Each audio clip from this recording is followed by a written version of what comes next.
ខ្ញុំបាទសូមជម្រាបសួរសូមអនុញ្ញាតជម្រាបជូននៅខ្លឹមសារនៃជំនួបរបស់សម្ដេចតេជោនៅថ្ងៃទី25ខែកុម្ភៈឆ្នាំ2026នេះដែលសម្ដេចបានអនុញ្ញាតឲ្យអាយដាម Thomas Lam ដែលជាសមាជិករដ្ឋសភាបារាំងនិងជាប្រធានក្រុមមិត្តភាពបារាំងកម្ពុជានៃរដ្ឋសភារបស់បារាំងបានជួបសម្ដែងការគួរសមនៅវិមានសាមគ្គីភាពនៅថ្ងៃនេះជាខ្លឹមសារដំបូងនៅក្នុងចំនួននោះសម្ដេចតេជោបានសម្ដែងនៅការស្វាគមន៍យ៉ាងកក់ក្ដៅចំពោះឯកឧត្តម Thomas Lam និងប្រតិភូដែលបានអញ្ជើញមកបំពេញទស្សនកិច្ចនៅក្នុងប្រទេសកម្ពុជានៅពេលនេះសម្ដេចតេជោចាត់ទុកដំណើរទស្សនកិច្ចរបស់ឯកឧត្តម Thomas Lam និងប្រតិភូនិងជាផ្នែកដ៏សំខាន់នៃការញ៉ាំងទំនាក់ទំនងរវាងកម្ពុជានិងបារាំងឲ្យកាន់តែរីកចម្រើនហើយនិយាយដោយឡែកទំនាក់ទំនងស្ថាប័ននីតិបញ្ញត្តិរវាងកម្ពុជានិងបារាំងឲ្យកាន់តែល្អប្រសើរសម្ដេចតេជោបានចាត់ទុកបារាំងគឺជាមិត្តចាស់ដែលមានចំណងប្រវត្តិសាស្ត្រ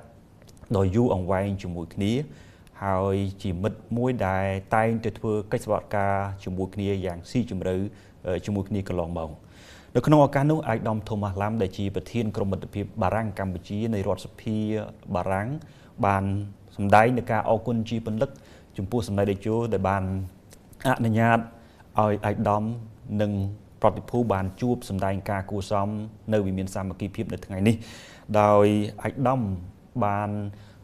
សរសើរចំពោះសម្ដេចតេជោដែលកាលពីសម្ដេចនៅជានាយករដ្ឋមន្ត្រីតែក្រោមការដឹកនាំរបស់សម្ដេចតេជោកន្លងមក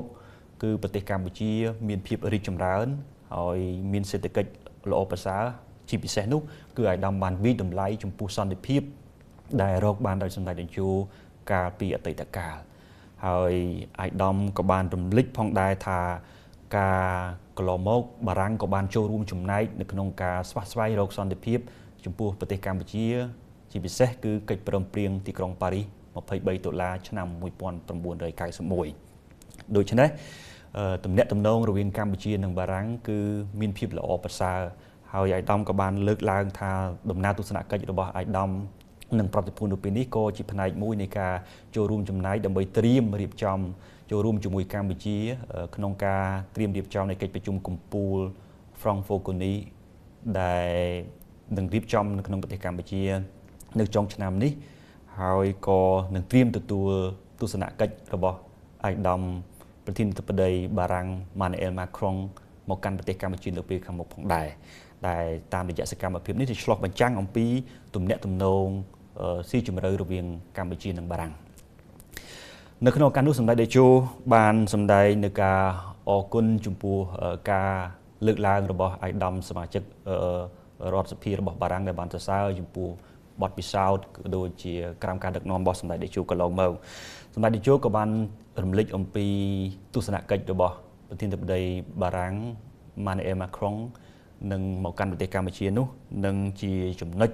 ដ៏សំខាន់នៃការផ្សារភ្ជាប់ទំនាក់ទំនងរវាងកម្ពុជានិងបារាំងបន្ថែមទៀតសម្ដេចតេជោបានរំលឹកថាសម្ដេចផ្ទាល់នឹងឯកឧត្តម Emmanuel Macron គឺជាមិត្តដ៏ជិតស្និទ្ធជាមួយគ្នាដែលតែងតែប្រស័យតាក់ទងគ្នាទៅវិញទៅមកជាប្រចាំហើយនៅក្នុងនោះសម្ដេចក៏បានរំលឹកអំពីទូនាទីរបស់បារាំងដែលកាលពីអតីតកាលដែលបានចូលរួមចំណែកក្នុងការស្វែងរកសន្តិភាពនៅក្នុងប្រទេសកម្ពុជាជាពិសេសគឺចាប់តាំងពីជំនួបឬក៏យើងហៅថាវេទិកាសីហនុហ៊ុនសែនកាលពីថ្ងៃទី2ខែធ្នូនៅហ្វែងតារណោះឆ្នាំ1987ដែលជាចំណុចចាប់ផ្ដើមនៃការស្វែងរកការចរចាដើម្បីឆ្ពោះទៅរក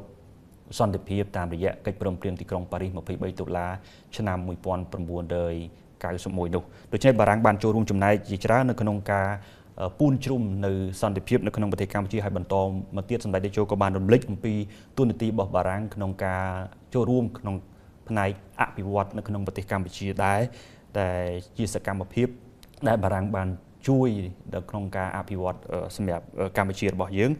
ហើយសម្ដេចក៏បានរំលឹកអំពីភាសាបារាំងនៅក្នុងប្រទេសកម្ពុជាហើយសម្ដេចផ្ទាល់ក៏ជាអ្នកចូលចិត្តភាសាបារាំងព្រោះពីមុនសម្ដេចក៏និយាយភាសាបារាំងហើយបើទោះបីជាកន្លងទៅសម្ដេចក៏នៅតែចាំភាសាបារាំងអាចប្រើប្រាស់បានមួយចំនួនផងដែរហើយនៅក្នុងឱកាសនោះសម្ដេចតេជោក៏បានលើកឡើងតាក់ទងទៅនឹងកិច្ចសន្និដ្ឋានរវាងកម្ពុជានិងបារាំងដោយតាមរយៈប្រធានក្រុមមិត្តភាពបារាំង កម្ពុជានៃរដ្ឋសភាបារាំងសម្ដេចតេជោចង់ជំរុញឲ្យភាគីទាំងពីរគឺកម្ពុជានិងបារាំងបន្តនៅកិច្ចសហប្រតិការជាមួយគ្នាឲ្យកាន់តែស៊ីជម្រៅទៅលើផ្នែកនៃពាណិជ្ជកម្មសេដ្ឋកិច្ចនិងវិនិយោគដែលសម្ដេចតេជោចាត់ទុកថាចំណុចទាំងអស់នេះជាចំណុចស្នូលនៃទំនាក់ទំនងរវាងប្រទេសទាំងពីរដោយសម្ដេចចង់ឃើញអ្នកវិនិយោគរបស់បារាំងមកកាន់កម្ពុជាកាន់តែច្រើនបន្ថែមទៀតនៅក្នុងឱកាសនោះឯកឧត្តមថូម៉ាស់ឡាំបានសម្ដែងនៅការពេញចិត្តចំពោះអ្វីដែលសម្ដេចតេជោបានលើកឡើងនៅទំនាក់ទំនងរវាងកម្ពុជានិងបារាំងហើយជាពិសេសឯកឧត្តមក៏បានរំលឹកថាឯកឧត្តមផ្ទាល់និងប្រតិភូនឹងខិតខំប្រឹងប្រែងនៅក្នុងការជួយសម្របសម្រួលក្នុងការរៀបចំកិច្ចប្រជុំ Francophonie ដែលកម្ពុជាធ្វើជាម្ចាស់ផ្ទះនៅពេលខាងមុខហើយបន្ថែមពីលើនេះទៀតគឺឯកឧត្តមឯកភាពទាំងស្រុងទៅនឹងការជំរុញរបស់សម្ដេចតេជោឲ្យបារាំងនិងកម្ពុជាពង្រីកនៅពាណិជ្ជកម្មរវាងគ្នាឲ្យកាន់តែមានការកើនឡើង